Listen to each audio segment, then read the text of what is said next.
Welcome. So, joining us today is a man at the helm of one of the industry's most versatile studios, Eric Gehringas, who is the president at Power of Babel. We're sitting down with Eric right now to discuss the future of work and the massive impact that technology is having on the audio post localization sector. We'll be exploring the fine balance between the art of the voice and the business of being heard. And Eric is here to share his insights on what it takes to achieve truly efficient, trusted, and high quality localization. Hey, Eric, thanks for being with us. Hey, thanks for having me. First off, I wanted to focus on your origin story and go through the why behind Power of Babel. Eric, take us back to the beginning. When was Power of Babel founded, and what was the primary driver that made you want to build the studio? Okay, so we have kind of a funny origin story. My background is in journalism and documentary filmmaking. I worked for most of my career in television, documentary film as a writer director. And at some point in the recession of the late aughts, I started doing a bunch of work for a company in Japan that needed help with English localization. Just as an individual, it was a nice little side hustle. Things kind of developed. There was a tsunami and massive disaster in Japan. And my colleagues in Japan got a contract to do a series of tourism promotion videos to try to recover from the Fukushima disaster. Hmm. And so I started out by directing one of those, and then they asked me to produce the versioning into 6 languages. And it was a massive project. Had no idea what I was getting into. We worked hard. We did it. I met a sound studio owner who I worked with on this. And after that, we decided this worked well. Why don't we try this as a business? Kind of a side hustle when things were sort of not great on the audio production side and also in television production. We both figured we needed something as a backup. And so Power of Babel was born. And we sort of treated it as a side hustle for a few years. We did some corporate stuff, feature film here, a factual TV series there, and kept adding services. People started asking for subtitles, so I figured out that.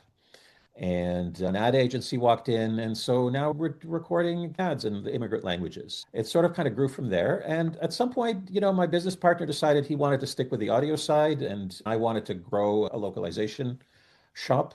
And so we went our separate ways, and I kind of leaned into Power of Babel, and suddenly it took off. Since 2020, it's been my full-time business, and I've added staff, and it's a great business.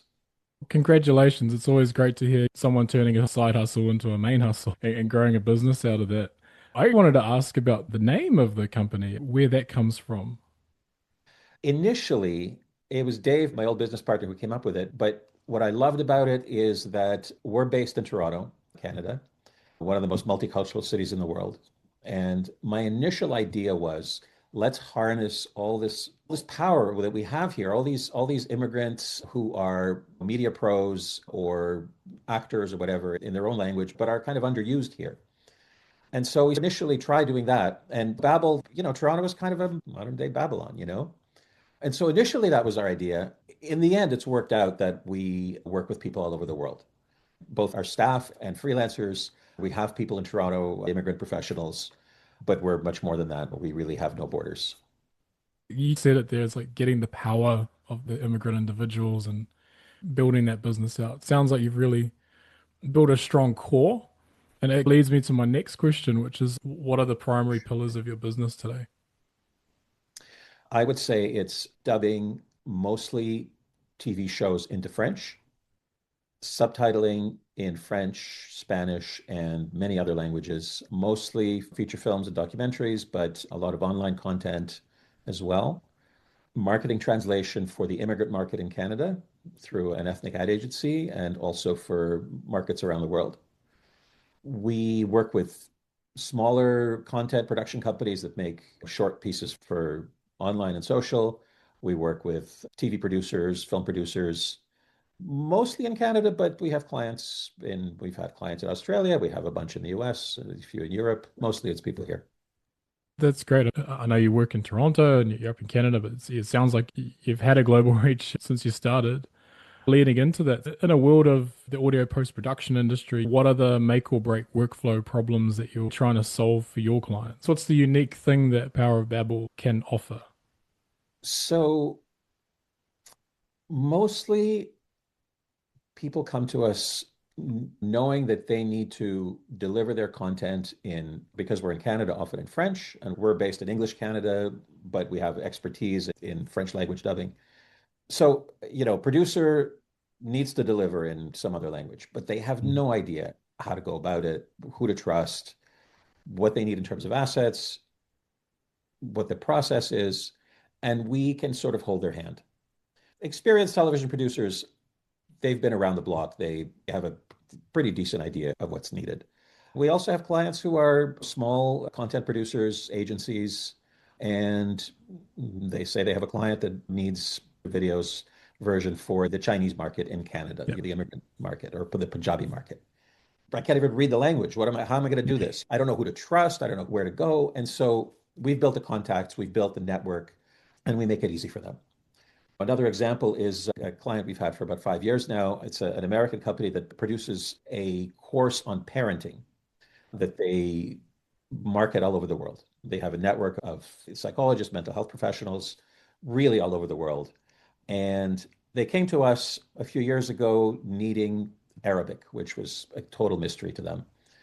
So we figured out how to get their course into Arabic, and that involved voiceover recording, subtitles, adapting text, animated text, and print graphics, etc. And Arabic is difficult because it's right to left and there's different dialects. So we figured that out, and then we ended up working on a dozen languages for them as they kept adding languages.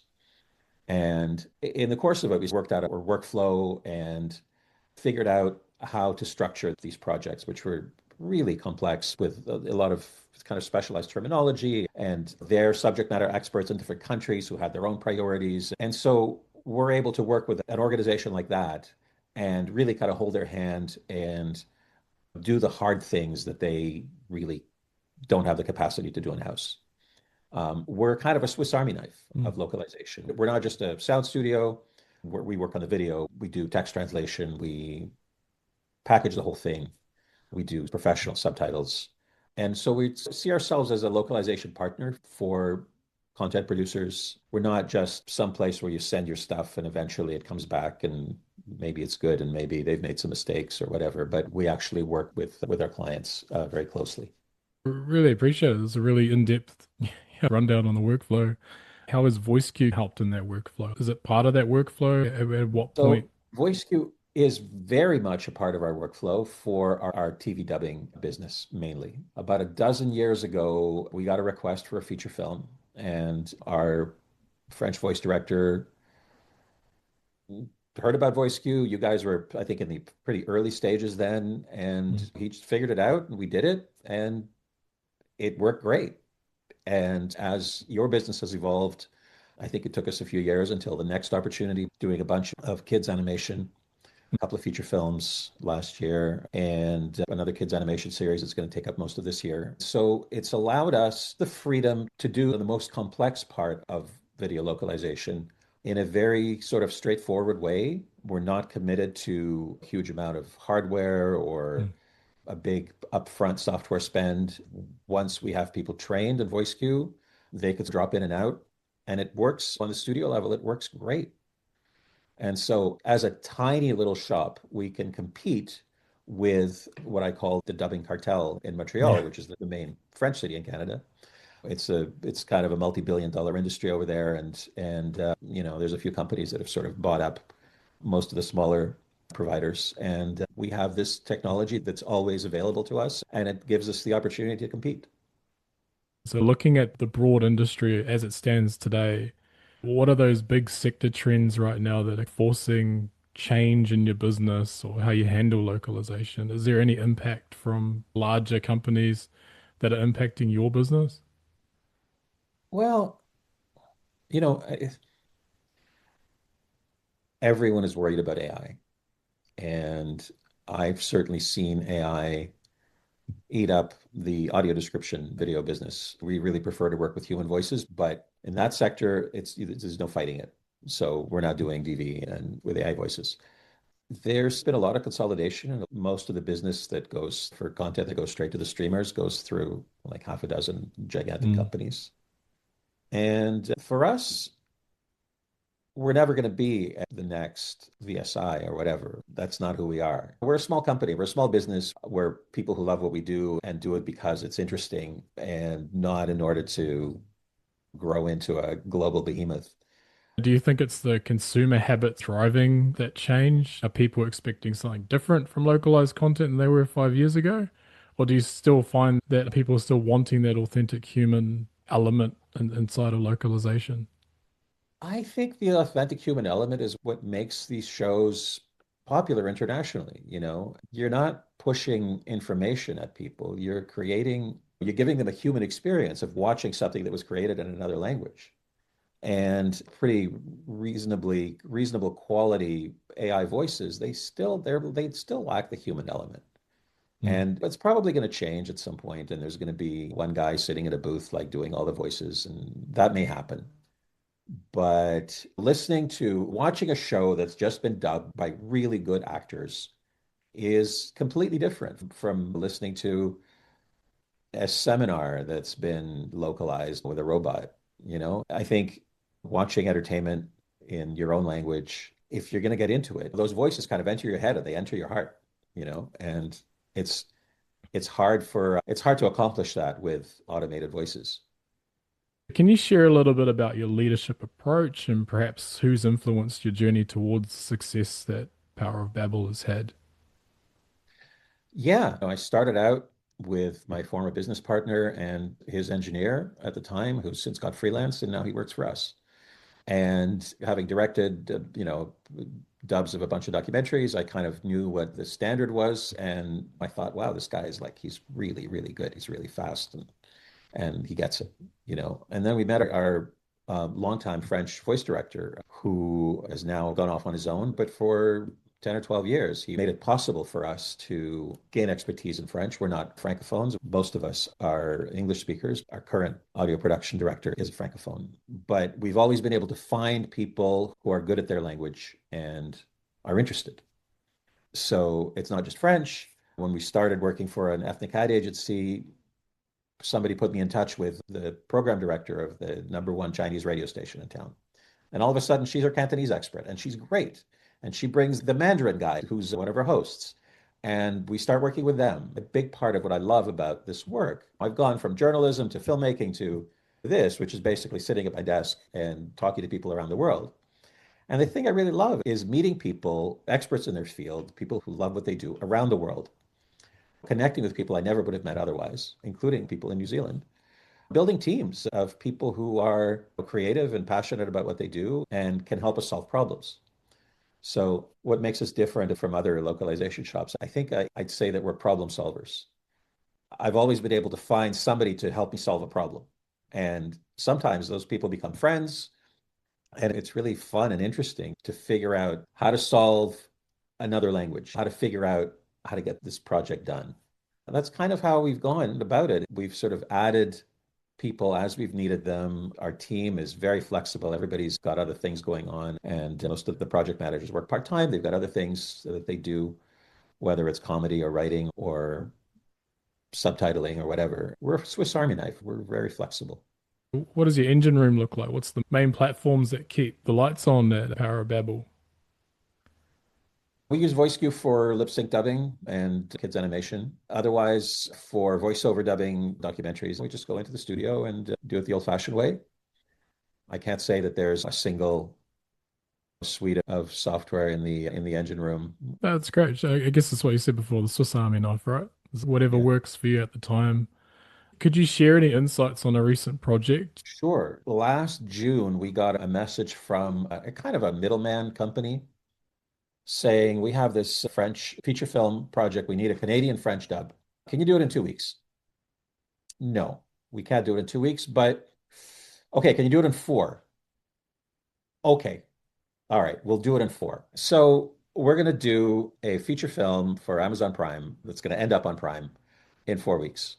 And so there's absolutely no way that we could have done that without VoiceQ. Our adapter has been working with VoiceQ for a few years now.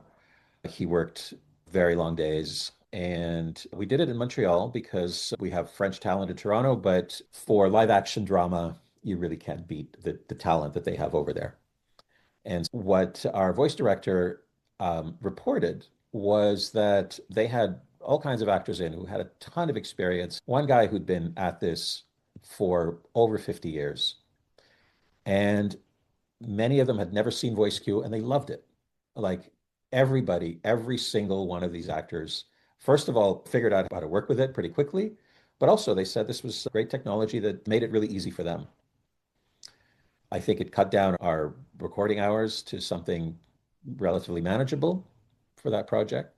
And it all worked out. We got it done in the tightest window possible, and the client was happy. I can't say enough about how VoiceQ makes it possible for us to do something that we built it from nothing. And VoiceQ made that possible.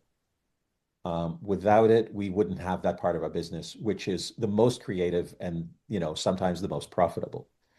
So profitable, they're pushing us on the margins, but at least it's the big chunky projects that kind of allow you to keep going, to keep the lights on, to hire good people. VoiceQ allows us to do that. In terms of the software itself, what has been the most helpful? Because I know you've mentioned the adaption side. You also mentioned the talent. So was there like a certain feature that you found, and what would that be? I would say that the rhythmo band is really the powerful thing. I'm not in the studio directing this. I organize people. From an adaptation standpoint, people are really happy with it. They've reported that it's been quite intuitive to pick it up. Certainly watching a session in the studio, it's really clear that it's very intuitive. And because we've done a bunch of children's shows, we've worked with kids who were rookies, and it just makes sense to them. It makes things go smoothly. Karaoke for actors is usually Yeah, the term a lot of our that's it. clients use. It's great to hear your story and everything about what Power of Babel's been doing. So thank you again for joining us today. It was really insightful to hear your take on the industry. I really want to thank you, Eric, for joining me today and talking with the team here at VoiceQ, and hopefully we can continue the relationship moving forward. That would be great. Thank you. It's really fun.